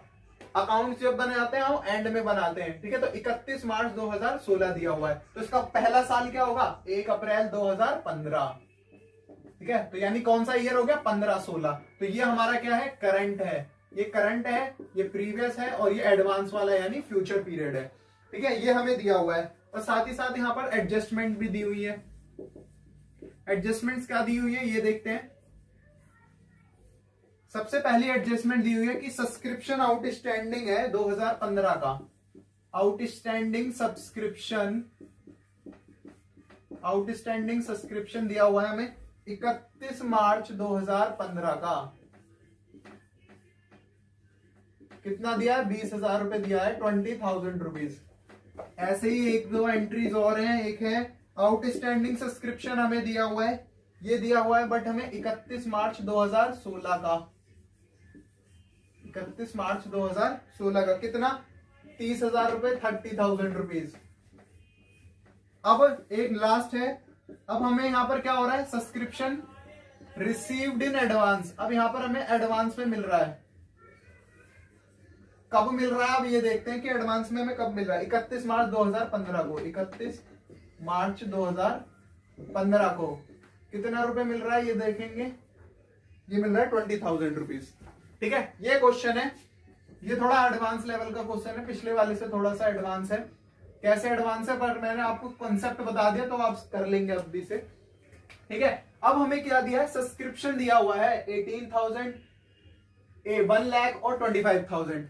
हमें किससे मतलब है? करंट ईयर से। तो करंट ईयर में कितना सब्सक्रिप्शन मिला, सबसे पहले वो लिखेंगे। करंट ईयर में जो सब्सक्रिप्शन मिला, सब्सक्रिप्शन जो मिला करंट ईयर में कितना मिला, या हमें मिला कितना, 1 लाख रुपीज। ठीक है, तो यहां लिख देंगे 1 लाख रुपीज हमें सब्सक्रिप्शन मिल गया। अब एडजस्टमेंट पढ़ते हैं, क्या दिया है? आउटस्टैंडिंग सब्सक्रिप्शन 31 मार्च 2015 20,000, यानी पिछले साल आउटस्टैंडिंग था 20,000 रुपए। ठीक है, पर हमने देखा कितना उसमें से हमें मिल गया, 18,000 रुपए। देखो पिछले साल ये है ना, ठीक है, पिछला साल क्या है, ये है। यहां हमें दिया पिछले साल आउटस्टैंडिंग 20,000 रुपए था, पर हमें उसमें से मिल कितना गया, 18,000 रुपए मिल गए। यानी कितना रह गया अभी, 20,000 माइनस 18,000, कितना रह गया अभी भी, 2,000 रुपए अब भी आउटस्टैंडिंग है। ठीक है, 2,000 रुपए क्या है, आउटस्टैंडिंग है। ठीक है, उसके बाद देखते हैं आउटस्टैंडिंग सब्सक्रिप्शन इस साल 30,000 रुपए। अब ये 30,000 रुपए इस साल आउटस्टैंडिंग है, इस साल है यानी 2016। इसे क्या करते हैं हम, ऐड करते हैं। तो यहां पर क्या कर देंगे, इसे ऐड कर देंगे। कितना ऐड करेंगे उसमें, कितना है ये, 30 ऐड कर देंगे। ठीक है, सही किया है मैंने, ये 30 ऐड किया है हमने, सही है ये गलत है। अब ये गलत कैसे, ये मैं बताता हूं। अब इस 30 में 2,000 तो पहले का भी है, पिछले साल का भी। समझ आया कैसे, पिछले साल देखो, यानी 2015 में हमें दिया है कि 20,000 रुपए, 20,000 रुपए हमें आउटस्टैंडिंग था, बट क्वेश्चन में दिया हुआ है कि 18 मिल गए हैं। 18 मिल गए यानी अब भी कितने रह गए, 2,000 रुपए अब भी रह गए। तो 2,000 रुपए यही किस में ट्रांसफर हुआ है, हमारे इस साल में ट्रांसफर हुआ है, तो इस साल में ट्रांसफर हो गया। अब यहां दिया इस साल कितना है, 30,000, जिसमें से 2,000 पहले का भी तो है। तो 2,000 जो पहले का है उसे हम क्या कर देते हैं, हमेशा लेस कर देते हैं। तो यहां पर 30,000 रुपए इस साल का है, जिसमें से 2,000 क्या है, पहले का है, 2,000 पहले का है। तो हमें अब कितना ऐड करना है, 28,000 ऐड करना है, 30 ऐड नहीं करना है। ठीक है, समझ आ गया, छोटा सा कॉन्सेप्ट था। जो पिछले साल का है उसे हटा दो, इस साल का है ऐड कर दो, अगले साल का है उसे भी हटा दो, बस हमें जो इस साल का है उसे ऐड करना है। ठीक है, तो बस यही था। इसमें कितना हमें ऐड किया हमने, 28,000। ठीक है, समझ आ गया। अब उसके बाद देखते हैं, अब नेक्स्ट जो लास्ट है वो दिया हमें सब्सक्रिप्शन जो है, अब हमें क्या हो गया, एडवांस में मिल गया 31 मार्च 2015 को। 2015 इसमें कौन सा, 31 मार्च 2015। ठीक है, यानी इस साल का एंड, 2015 इस साल का एंड, यानी पिछले साल के एंड में हमें क्या मिला, एडवांस मिल गया। यानी 2015 में एडवांस मिला, तो ये कब के लिए मिला होगा, इस साल के लिए मिला होगा, 2016 के लिए। ठीक है, तो इस साल का है, इस साल को क्या करेंगे हम, ऐड कर देंगे। बस यहाँ ऐड कर देते हैं। कितना ऐड करना है, जितना दिया है, कितना दिया है, 20,000 रुपीज दिए, 20,000 रुपीज दिए, इसे ऐड कर देंगे। कितना आ रहा है ये, 1,48,000 रुपीज। ये हो गया हमारा सब्सक्रिप्शन का अमाउंट। ये कितना टोटल कर दो इसका, 1,48,000 रुपीज, ये हमारा सब्सक्रिप्शन का अमाउंट है। ठीक है, समझ आ गया अभी टोटल पूरा। ये मैं एक बार दोबारा बता देता हूं, 28 क्यों आया, 30 क्यों नहीं आया, क्योंकि जिसमें से हमें क्वेश्चन में दिया हुआ है कि पिछले साल का आउटस्टैंडिंग था 20,000 रुपए, और यहां हमें दे दिया कि क्या है, 15,000, जिसमें से 18,000 मिल गए। तो अब भी कितने रह गए, 2,000 रुपए अब भी पिछले साल के रह गए हैं। ठीक है, अब दिया कि इस साल 20,000 रुपए। ठीक है, इस साल कितने, 30,000 रुपए, जिसमें से 2,000 क्या है, पिछले साल का भी तो है। तो पिछले साल के लिए क्या करते हैं, उसे माइनस कर देते हैं। तो 30,000 में से 2,000 का कितने बचे, 28,000। 28,000 को ऐड कर देंगे, टोटल ऐड किया हमने, ये आ गया 148 आंसर। 148 ही आ रहा है आंसर। हाँ ठीक है, 148 आ रहा है, सही है आंसर। स्टार्ट करते हैं। अब सबसे पहले मैं आपको क्वेश्चन दिखा देता हूं, आपकी स्क्रीन पे अब क्वेश्चन आ गया है, ये वाला क्वेश्चन हम करने वाले हैं। तो क्वेश्चन पढ़ते हैं। सबसे पहले आप चाहें तो इसका स्क्रीनशॉट ले लीजिए। फिर क्वेश्चन पढ़ते हैं कि following is the summary of cash transaction of friends club for the year ended 31 मार्च 2016। यानी इसमें अब करना क्या होगा आपको, इसमें न्यूमेरिकल ऐसा कुछ करना होगा आपको कि आपको क्वेश्चन में रिसिप्ट एंड पेमेंट अकाउंट दिया होगा, इससे आपको बनाने को बोलेगा income and expenditure account and balance sheet. तो इसमें भी आपको रिसिप्ट एंड पेमेंट अकाउंट दिया हुआ है। सबसे पहले वही देखते हैं। कैश इन हैंड दिया हुआ है आपको 1 अप्रैल 2015 का। यानी अब हम ये देख लेते हैं कि जो 2016 है वो हमारा क्या है, एक करंट ईयर है। ठीक है, और 2015 हमारा क्या है, प्रीवियस ईयर है। ठीक है, सबसे पहले आपको यही करना है कि करंट ईयर कौन सा है और प्रीवियस ईयर कौन सा है, ये आप लिखेंगे। जैसे मैं बता रहा हूं आपको वैसे ही करना है, आप इससे काफी ज्यादा अच्छा कैच कर पाएंगे और इसमें आपका टाइम भी बचेगा। तो चलिए पहले देखते हैं, ये इसमें रिसिप्ट साइड्स में आते हैं। सबसे पहले तो रिसिप्ट में कैश इन हैंड आपको दिया हुआ है ऑन 1 अप्रैल 2015 1,41,300, यानी ये जो कैश का आपको बैलेंस दिया है वो 1,41,300 दिया है। बट ये कब का बैलेंस है, पिछले साल के स्टार्टिंग में। ठीक है, पिछले साल की स्टार्टिंग में है। अब क्या करना है हमें, सबसे पहले हमें ये देखना है, जब भी मैंने आपको बैलेंस शीट बनाना बताया था, जब मैंने बैलेंस शीट कराई थी, ठीक है, तो उसमें मैंने आपको बताया था कि बैलेंस शीट के लिए सबसे पहले हमें कैपिटल फंड होना जरूरी है। अगर क्वेश्चन में कैपिटल फंड नहीं दिया है तो सबसे पहले हमें क्या करना पड़ेगा, कैपिटल फंड को निकालना पड़ेगा। अब वो कैपिटल फंड कैसे निकालते हैं ये भी मैंने आपको बताया था। अगर आपने प्रीवियस वीडियोस अभी तक नहीं देखी है तो पहले आप प्रीवियस वीडियोस देखिए, उसका लिंक आपको डिस्क्रिप्शन में मिल जाएगा। और आप चाहे तो चैनल पर जाके प्लेलिस्ट वाले ऑप्शन पे जाके फाइनेंशियल अकाउंट की प्लेलिस्ट को भी चेक कर सकते हैं। उसमें आपको ये सारे ही जो टॉपिक्स है वो आपको एक सीरीज वाइज मिल जाएंगे। तो जैसे कि मैंने बताया था, कैपिटल फंड निकालने के लिए हमें बनाना पड़ता है ओपनिंग बैलेंस शीट। यानी ये जो बैलेंस शीट है ये कब की बनाते हैं हम, 31 मार्च 2016 की हम बना रहे हैं। बट हमें क्या करना है, कैपिटल फंड चाहिए तो हमें ओपनिंग बैलेंस शीट बनानी होगी। तो मैं यहां बना देता हूं वो balance sheet, opening balance sheet. ये कब की बैलेंस शीट है, 31 ओपनिंग बैलेंस शीट यानी फर्स्ट ओपनिंग यानी फर्स्ट डेट, यानी 1 अप्रैल 2016, या फिर इसे हम कह सकते हैं 2015। ठीक है, और इसे ही हम कह सकते हैं 31 मार्च 2015। ये भी मैंने आपको बताया था क्यों कह सकते हैं, तो प्रीवियस वीडियो जरूर देखिएगा, इससे आपको पूरा कंसेप्ट क्लियर हो जाएगा। तो अब यहां से हम क्या करते हैं, कैपिटल फंड को निकाल लेते हैं। तो कैपिटल फंड को निकालने के लिए अब हमें इसकी बैलेंस शीट की क्या है, सारे आइटम्स को डालना होगा। तो सबसे पहले रिसिप्ट एंड पेमेंट अकाउंट को देखते हैं हम क्या क्या है हमारे पास। कैश इन हैंड हमें दिया हुआ है कितना, 141,300। ये आपको मैं देखिए यहाँ पर डेट दी हुई है, ठीक है, यानी 1 अप्रैल की। तो ये कैश कहां आ जाएगा, इसमें आ जाएगा। कैश कितना आ गया, 141,330। ठीक है, कैश ही इसमें आ जाएगा।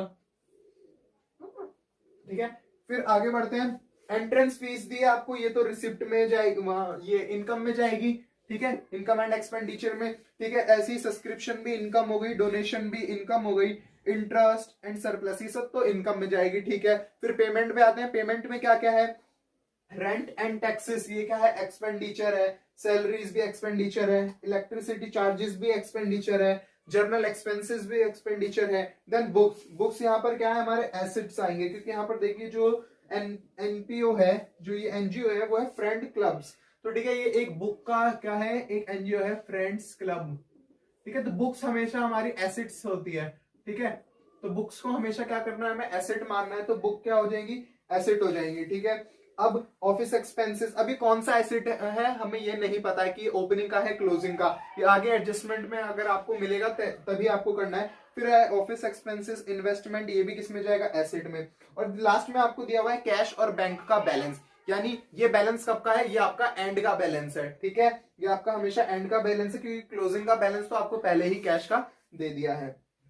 अब आते हैं एडजस्टमेंट में। इन the beginning of the year the club has book worth ₹3 lakh and furniture 58,000। अब इसमें दे दिया हमें, एडजस्टमेंट में दे दिया कि साल की शुरुआत में, यानी इन the beginning of the year, साल की शुरुआत में, यानी ये ओपनिंग की बात कर रहे हैं। ओपनिंग में हमारे पास बुक्स थे और क्या था, फर्नीचर था। बुक्स था और फर्नीचर था, तो चलिए उसे लिख देते हैं बुक्स। अब बुक्स कितने थे हमारे पास, बुक्स थे हमारे पास 3 लाख रुपीस के। ठीक है, और उसके बाद फर्नीचर हमें दिया है 58,000 रुपीस का। ठीक है, ये हो गया। अब आगे देखते हैं, आगे क्या दिया है, सब्सक्रिप्शन इन एरियर, सब्सक्रिप्शन दिया है इन एरियर ₹6,000 and 7,000 ऑन 31 मार्च 2016। अब मैंने आपको सब्सक्रिप्शन वाला भी एक पूरा बताया है, कैलकुलेशन ऑफ सब्सक्रिप्शन की वीडियो भी मैंने कराई है आपको, उसमें पूरा आपको टॉपिक बताया था। तो मैंने बताया था, चलिए एक बार क्विक रिवाइज कर लेते हैं। सब्सक्रिप्शन आपको कुछ दिया होगा अमाउंट, ठीक है। अब आपको क्या करना है, जो इस साल का है यानी जो करंट पीरियड का है, उसको हमेशा क्या करते हैं, प्लस करते हैं ठीक है, और जो इस साल का नहीं है या अगले साल का है, ठीक है, उसे क्या करते हैं हम माइनस करते हैं। तो इसमें आपको दिया हुआ है सब्सक्रिप्शन इन एरियर ऑन 1 अप्रैल 2015, यानी ये कब का दिया हुआ है, बिगिनिंग का दिया हुआ है आपको 6,000 रुपए। ठीक है, हमें सब्सक्रिप्शन मिलना था 6,000 रुपए, मिला नहीं, मिलना था कब मिलना था, स्टार्टिंग में हमें मिलना था, स्टार्टिंग में यानी ओपनिंग में। तो यहां पर क्या डाल देंगे, एसेट में आउटस्टैंडिंग सब्सक्रिप्शन कितना 6,000।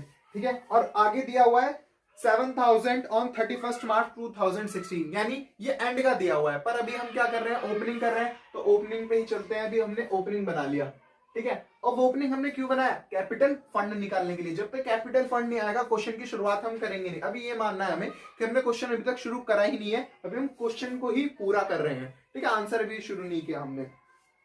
ठीक है, तो अब कैपिटल फंड निकालेंगे। अब देखते हैं कुछ लाइबिलिटीज भी है क्या। 18,000 was due by the way of rent in the beginning as well as at the end of the year.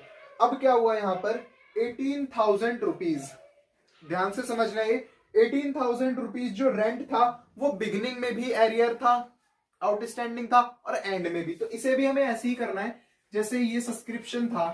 ठीक है, अब मान लेते हैं क्या है, हमें एक टोटल कोई रेंट मिला, ठीक है, तो जो इस साल का रेंट है उसे कर देंगे प्लस, ठीक है, जो इस साल का नहीं है उसे माइनस कर देंगे, सिंपल। ठीक है, तो यहां पर क्या हो रहा है, रेंट आउटस्टैंडिंग हो रहा है बिगिनिंग में भी और एंड में भी। तो अब अभी बिगिनिंग की बात कर रहे हैं हम, ठीक है, तो बिगिनिंग में कितना आउटस्टैंडिंग है, रेंट, रेंट हमें पे करना है, यानी लाइबिलिटी है, यानी आउटस्टैंडिंग रेंट कितना 18,000 रुपीज। ठीक है, लास्ट देखते हैं, right of 5,000 from furniture and 30,000 from books. चलो ठीक है, तो बस ये तो हमारी एंड का था। तो ओपनिंग में सिर्फ इतना ही था, ओपनिंग में हमारे पास चीजें सिर्फ इतनी ही थी। ठीक है, अब क्या करते हैं, दोनों साइड का टोटल करेंगे। ठीक है, दोनों साइड का टोटल जो बड़ा आएगा उसे दोनों साइड हमें लिख देना है। ठीक है, इस इधर टोटल आ रहा है 5,053,000। एक बार करके देख लेंगे आप अपने हिसाब से भी। ठीक है, मैं दोनों साइड यहां लिख देता हूं। ठीक है, और अब ये मैंने आपको आउटस्टैंडिंग ऐसे लिखा है, पर आपको पूरा लिखना है, यहाँ थोड़ा स्पेस की शॉर्टेज है इसलिए मैंने ऐसा लिखा है, बट आपको पूरा लिखना है। अब यहाँ पर जो बैलेंसिंग फिगर बची है ना, जो भी बैलेंसिंग फिगर बचेगी उसी को हम क्या कह देंगे, कैपिटल फंड। ठीक है, तो अब बैलेंस करके देखेंगे कितना अमाउंट बच रहा है यहाँ पर। ठीक है, तो अमाउंट जो आ रहा है वो आ रहा है 487,300। एक बार दोबारा अच्छे से लिख देता हूं, 487,300, 487 और 300, ये हमारा क्या आ रहा है, अमाउंट आ रहा है। ठीक है, तो इतना हमारा कितना, ये क्या आ गया, कैपिटल फंड। कैपिटल फंड कहां पर आती है, लाइबिलिटीज में। ठीक है, कैपिटल कहां आती है, लाइबिलिटी में। तो यहां पर मैं लिख दूंगा कैपिटल फंड कितनी, 487,300। ठीक है, ये हो गया। अब करना है हमें क्या, क्वेश्चन को सॉल्व करना स्टार्ट। ठीक है, तो अब स्टार्ट करते हैं। तो सबसे पहले देखते हैं क्या है, रिसिप्टेंट पेमेंट अकाउंट में ही सबसे पहले हम आते हैं रिसिप्टेंट पेमेंट अकाउंट में। तो यहाँ पर आपको कैश दिया हुआ है, ठीक है, कैश आपको दिया था वो हमने कर लिया था। ठीक है, फिर एंट्रेंस फीस दी हुई है। ठीक है, एंट्रेंस फीस कहाँ डालेंगे, एंट्रेंस फीस क्या है, इनकम है। ठीक है, तो बाय एंट्रेंस फीस। अब एंट्रेंस फीस की कोई एडजस्टमेंट नहीं है ना, तो अब इसे सिंपल लिख देंगे, कितनी है इसमें दी हुई थी, जितनी दी है उतना ही अमाउंट इसमें आ जाएगा। बाय एंट्रेंस फीस कितना, 55,200। ठीक है, नेक्स्ट आगे बढ़ते हैं, सब्सक्रिप्शन। अब हमें सब्सक्रिप्शन दिया हुआ है, सब्सक्रिप्शन भी क्या है, इनकम है, मैंने बताया था। ठीक है, सब्सक्रिप्शन। अब सब्सक्रिप्शन की हमें एडजस्टमेंट दी हुई है। ठीक है, तो अब सब्सक्रिप्शन हमें पहले कितना मिला ये देखते हैं, कितना मिला यहाँ पर 2,20,000 रुपए, 2,20,000 रुपीज हमें यहाँ पर सब्सक्रिप्शन मिला है। अब क्या हुआ, इसमें सब्सक्रिप्शन मिला, बट हमें एडजस्टमेंट में क्या दिया हुआ है, अब वो पढ़ते हैं। सब्सक्रिप्शन इन एरियर ऑन 1 अप्रैल, यानी बिगिनिंग में 6,000 रुपए। ठीक है, 2015 हमारा जो ईयर देखो 2016 है, पर 2015 की बात हो रही है, यानी पिछले साल की बात हो रही है। तो पिछले साल की बात हो रही है तो हम उसे क्या कर देंगे, माइनस कर देंगे, जैसे कि मैंने बताया भी आपको। ठीक है, तो माइनस कर देंगे कितना, 7,000 रुपीज। ठीक है, ये पिछले साल का 7,000 था, और ये पिछले साल का 7,000 हमने कहां पर लिखा है। ठीक है, पिछले साल का जो है ये हमने कहां पर लिखा है, ये आपको बताना है। ठीक है, नहीं, अब यहां देखिए, ये ठीक है, ये गलत है। अब ये कैसे गलत है, अब ये देखिएगा। क्वेश्चन को सबसे पहले पढ़ना है हमें। क्वेश्चन में क्या कहा गया है कि जो subscription in arrear on first of April 2015, यानी 1 अप्रैल 2015 को एरियर था 6,000 रुपए। ठीक है, ये 6,000 रुपए था, मैंने 7,000 लिया, 6,000 रुपए था, तो वो पिछले साल का था, तो उसे क्या कर देंगे, माइनस। ठीक है, पिछले साल का था इसलिए पिछले साल की बैलेंस शीट में भी डाला वो हमने। ठीक है, सेम दूसरी चीज क्या दी है हमें यहाँ पर, दूसरी चीज दी है इस साल का, यानी 2016 का एरियर है, तो ये इस साल का है ना, इस साल का क्या करते हैं हमेशा प्लस कर देते हैं, तो कितना कर देंगे, प्लस कर देंगे। ठीक है, तो ये हो गया हमारा सब्सक्रिप्शन। ठीक है, सब्सक्रिप्शन आ गया। हाँ ठीक है, अब इनका टोटल बाहर लिख देते हैं, कितना आएगा, 2,10,000। ठीक है, हाँ सही है, ठीक है। ठीक है, फिर उसके बाद है सब्सक्रिप्शन हो गया डोनेशन। अब डोनेशन कोई स्पेसिफिक डोनेशन नहीं है, तो इसे भी कहां डाल देंगे, इनकम में। कितना, बाय डोनेशन 1,06,100, 1,06,100 रुपए। उसके बाद चलते हैं इंटरेस्ट पे। इंटरेस्ट की भी कोई एडजस्टमेंट नहीं है, तो सिंपल इसको भी बाय इंटरेस्ट 4,100 रुपए, 4,100 रुपए। ठीक है, फिर आते हैं नेक्स्ट, इंटरेस्ट हो गया। फिर आते हैं सरप्लस पर, इसकी भी कोई एडजस्टमेंट नहीं है, तो बाय सरप्लस। मैं पूरा नहीं लिख रहा हूं, बट आपको ये पूरा लिखना है। ठीक है, मैं अभी थोड़ा यहाँ पर स्पेस कम है इस मारे। ठीक है, सरप्लस, अब सरप्लस कितना दिया है, ये दिया है 8,200, इसे लिख देंगे। फिर आते हैं पेमेंट्स पर। पेमेंट्स पे आएंगे, सबसे पहले दिया है रेंट एंड टैक्सेस। ठीक है, तो यहाँ पर रेंट एंड टैक्सेस क्या है, हमारा खर्चा यानी एक्सपेंडिचर है, तो यहाँ आएंगे रेंट एंड टैक्सेस। ठीक है, रेंट एंड टैक्सेस में आएंगे, रेंट एंड टैक्सेस कितना दिया हुआ है हमें, 86,100। अब क्या हुआ, इसकी एडजस्टमेंट दी है, सबसे नीचे एडजस्टमेंट दी है, एक बार देखेंगे कि 18,000 was due by the way of rent in the beginning as well at the, क्या है, एट द एंड। ठीक है, यानी बिगिनिंग में भी आउटस्टैंडिंग है और एंड में भी आउटस्टैंडिंग है, यानी पिछले साल भी आउटस्टैंडिंग है और इस साल भी आउटस्टैंडिंग है। कितना, 18,000 रुपए। तो जो पिछले साल का आउटस्टैंडिंग है उसे कितना कर देंगे, माइनस कर देंगे। ठीक है, और जो इस साल के लिए है आउटस्टैंडिंग, ठीक है, ऐसे समझना है, पिछले साल का है तो उसे माइनस कर देंगे, यानी करंट ईयर से जो रिलेट नहीं कर रहा उसे माइनस कर देंगे, और जो करंट ईयर का है उसे प्लस कर देंगे। ठीक है, तो पिछले साल का 18,000 माइनस इस साल का भी 18,000 है, तो उसे क्या कर देंगे, प्लस। ठीक है, समझ आया ये चीज, ऐसी जैसी सब्सक्रिप्शन करते हैं सेम वही चीज है। अब यहाँ पर क्या होगा, माइनस से प्लस वाला कट जाएगा, तो ये जो आएगा बाहर हम लिखेंगे उतना सेम ही, 86,100। ठीक है, समझ आई ये बात। ठीक है, अब आते हैं सैलरी पर। इसके बाद हमें सैलरी दी है, तो सैलरी की कोई एडजस्टमेंट है हमारे पास, सैलरी की कोई एडजस्टमेंट नहीं है, तो सिंपल लिख देंगे सैलरीज, सिंपल सैलरीज लिख देंगे। सैलरीज हमारी कितनी है, 109,000।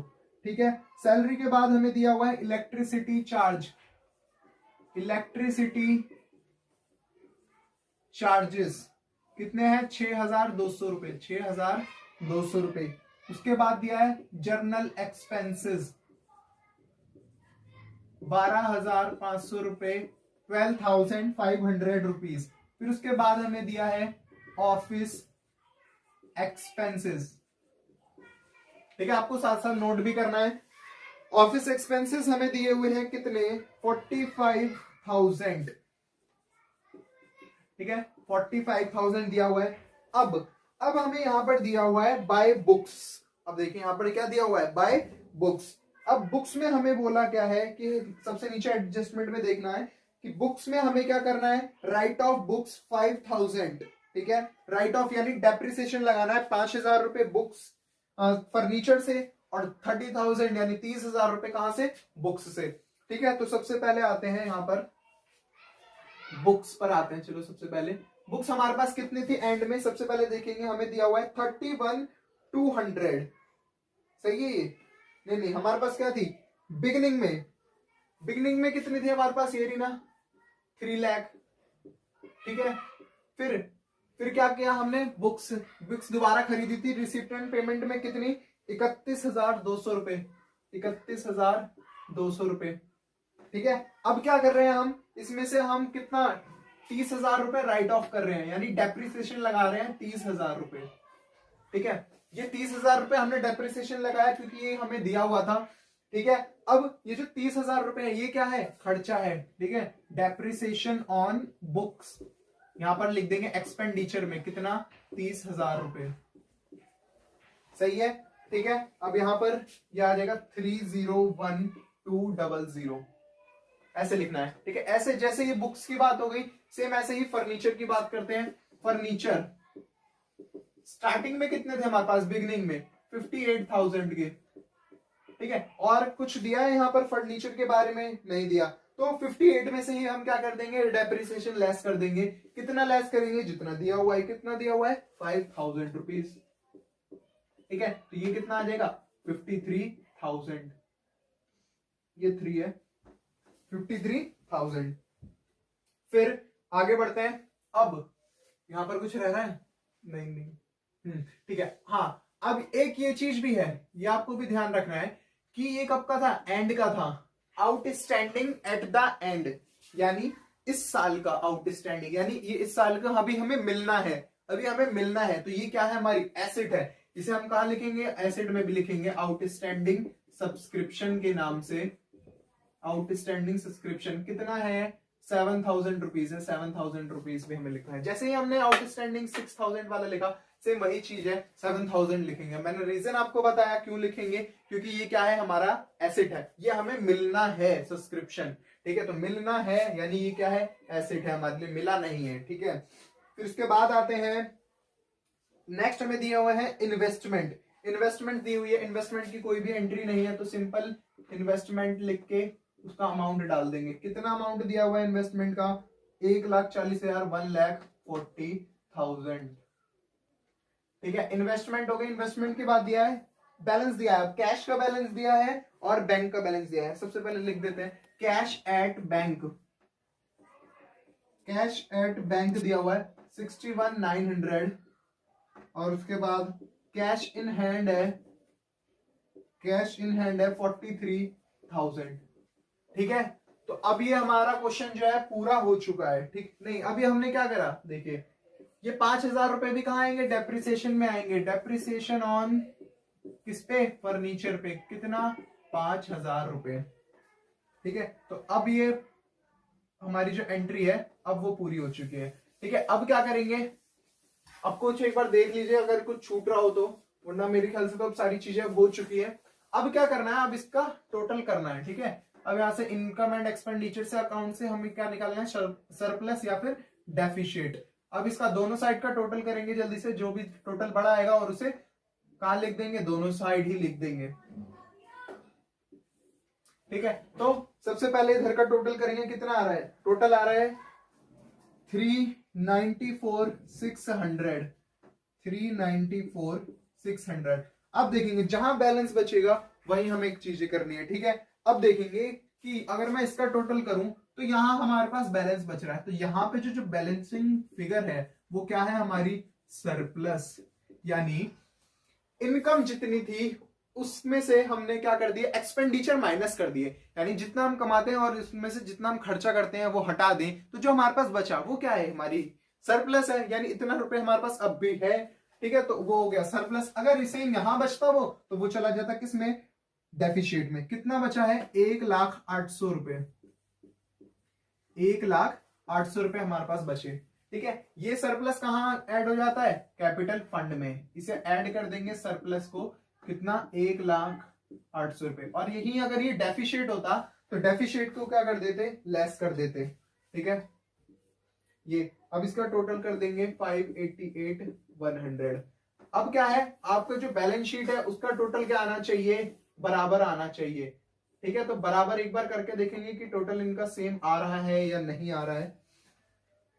ठीक है, अगर मैं इधर का टोटल करूं तो इधर डिफरेंस बच रहा है अब भी।